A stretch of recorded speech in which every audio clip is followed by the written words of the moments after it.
के खरीदारी और बिक्री के दिन होते हैं। जो ग्राहक है वो भी बुरी तरह से परेशान है। व्यापारी 2 घंटे के लिए दुकान बंद करने के लिए 4 बार सोचता है, लेकिन आज 16 दिन से यदि वो सड़क पर हैं तो सरकार को विचार करना चाहिए कि ये बात कितनी महत्वपूर्ण है।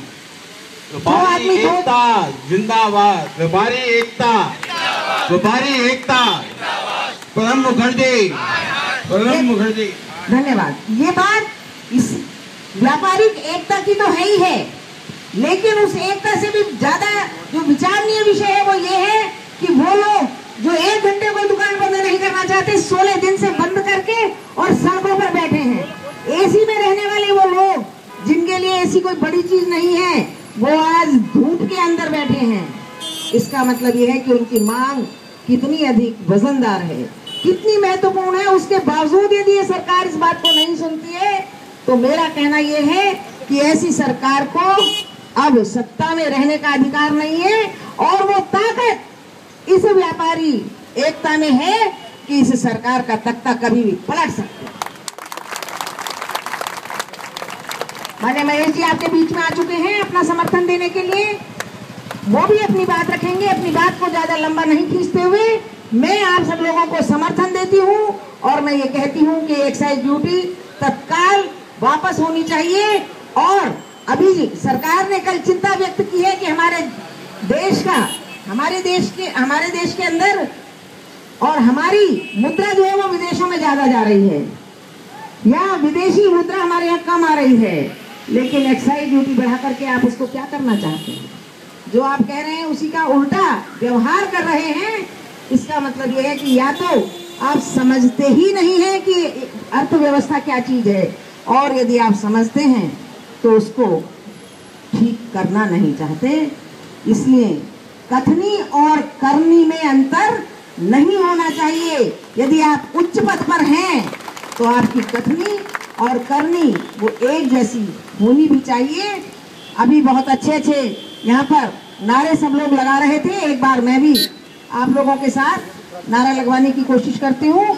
काला कानून, काला कानून, एक्साइज ड्यूटी, एक्साइज ड्यूटी, व्यापारी एकता, व्यापारी एकता, हम सब एक साथ हैं, हम सब एक हैं, हम सब एक हैं। जय हिंद, जय भारत। धन्यवाद। मैं आग्रह करता हूं माननीय डॉक्टर महेश शर्मा जी, हमारे नवनिर्वाचित विधायक जी से कि वो हमारे समर्थन में कुछ कहें।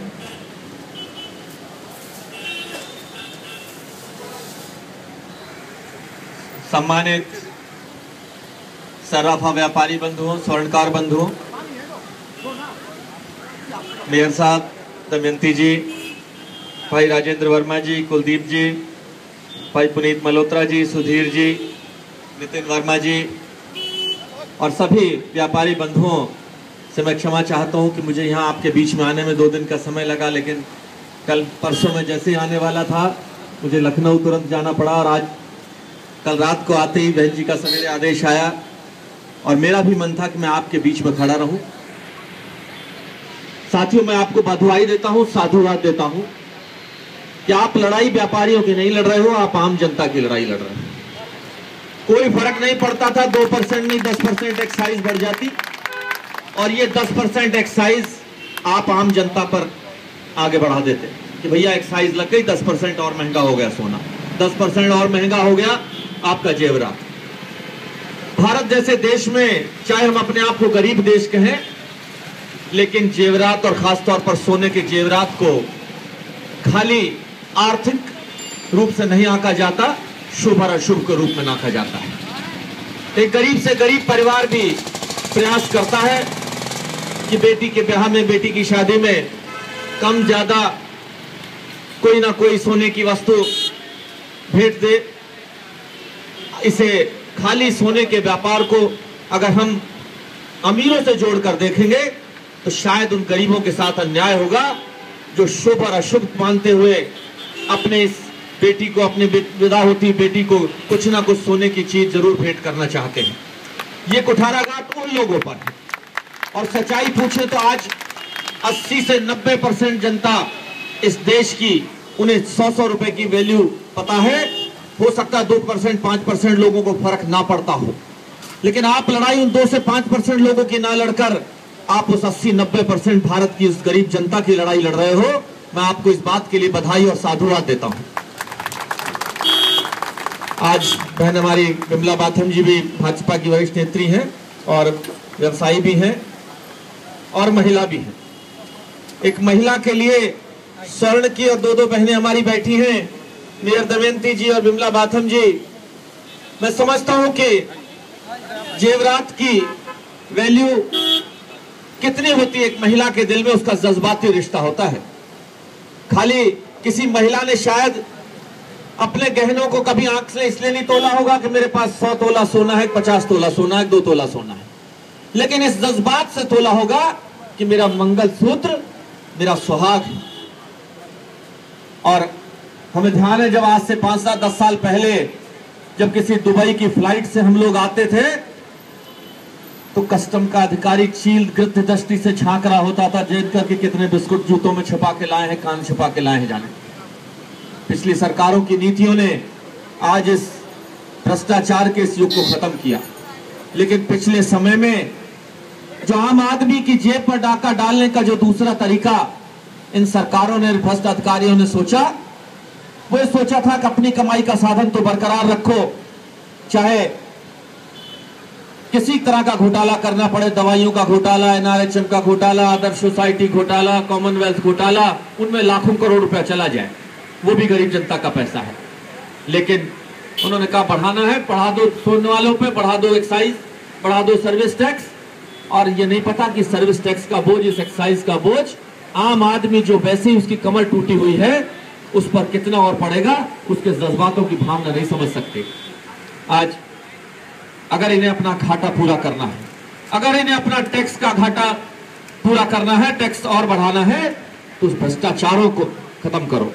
करोड़ों रुपया इस देश की गरीब जनता का इन घोटालों के रूप में चला जाता है, और अगर उसके बाद अगर तुम इस घोटालों को खत्म नहीं कर सकते तो तुमने सोचा कि बढ़ा दो एक्साइज। ये स्वर्णकार व्यापारी बंधु तो सरकारों के बंधुआ मजदूर है, ये आवाज भी नहीं निकालेंगे, चिल्लाएंगे भी नहीं, पथराव भी नहीं करेंगे, तोड़फोड़ भी नहीं करेंगे, लेकिन सब्र के प्याले की भी कहीं ना कहीं अंत होता है। मेरे ख्याल से सरकार इस सब्र के प्याले का इम्तिहान ले रही है कि 16 दिन हो गए, आज कितना घाटा हुआ होगा ये तो किसी ने जानने की कोशिश नहीं करी। उसने कहा ये तो सोने के व्यापारी है, बेचारे खाली भाषण दे के चले जाएंगे।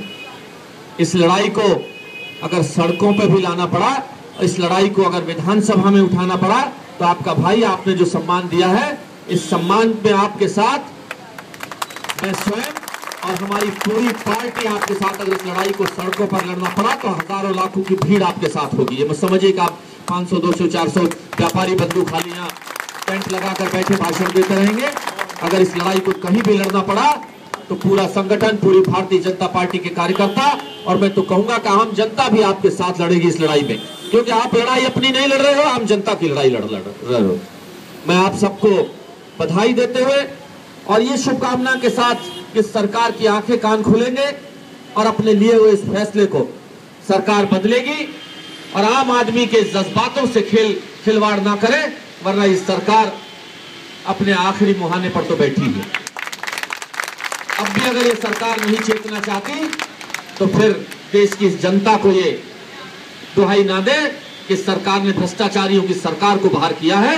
आज आम आदमी की अगर दुख दर्द को ये नहीं समझ सकती, व्यापारी के दुख दर्द को नहीं समझ सकती, तो आखिरकार फिर वही आंदोलन होंगे, ये नक्सली आंदोलन और ये इस तरह के जो तोड़फोड़ के आंदोलन होते हैं, ये व्यापारियों के और जो आम जनता जो लोकतंत्र में विश्वास करती है, उनके जब सब्र का प्याला टूटने लगता है तो ये आंदोलन उग्र रूप लेते हैं। मेरी प्रार्थना है सरकार के अधिकारियों से, सरकार के नेताओं से, इस विषय में तुरंत फैसला लिया जाना चाहिए। मैं भी, मेयर साहब भी, विमला बाथम जी भी आपकी इस लड़ाई को अपने राष्ट्रीय नेतृत्व और विधानसभा लोकसभा में हालांकि उठाया भी हमारे राष्ट्रीय नेताओं ने, लेकिन फिर हम दोबारा से अपनी इस मांग को आपके साथ मजबूती से कंधा लगाकर हम आपके साथ खड़े हैं। धन्यवाद। जय हिंद, जय भारत। व्यापारी एकता, व्यापारी एकता, व्यापारी एकता, इनकलाब, इनकलाब। महेश शर्मा जी जिंदाबाद, डॉक्टर महेश जिंदाबाद, डॉक्टर महेश शर्मा जी इनकलाब। मेयर दमयंती गोयल जी विमला बाथम जी। अब मैं आग्रह करता हूँ विमला बाथम जी से कि वो भी हमारे सहयोग में कुछ सकते हैं।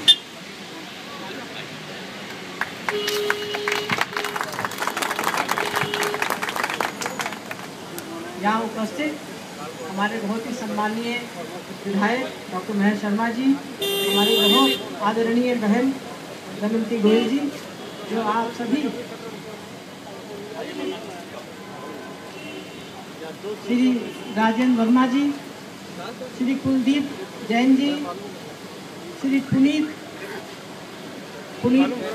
महेंद्रा जी,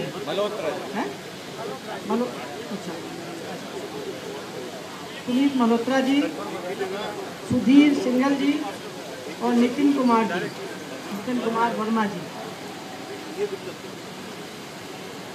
वर्मा जी शायद राम ज्वेलर्स वाले हैं जी, हमारे पड़ोसी हैं, इसमें रहते हैं, हम मॉर्निंग वॉक में इनसे अक्सर मिलते भी रहते हैं।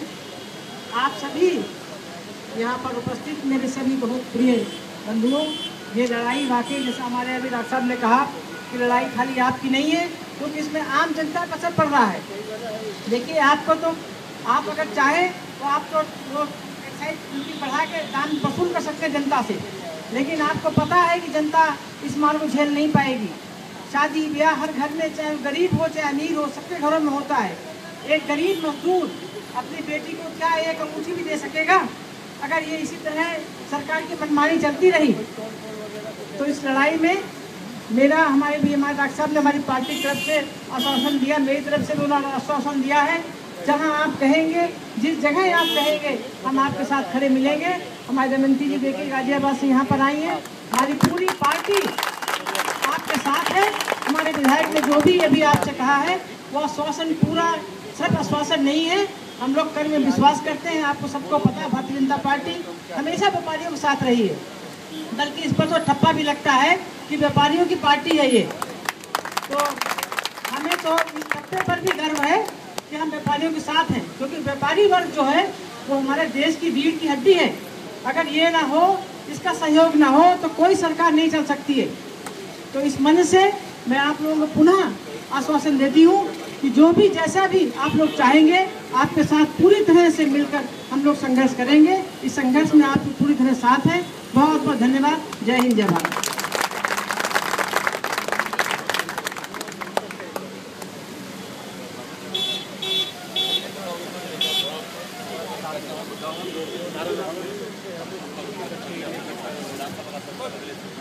इनकलाब, इनकलाब, इनकलाब। BJP, Bharatiya Janata party, Bharatiya Janata party. अभी अभी हम लोगों को एक खबर मिली है कि कुछ एक्साइज वाले छोटे बाजार में पहुंचे हैं शादरा, और वहां पर उन लोगों ने कुछ दबाव डाला है वहां के स्वर्णकारों पे।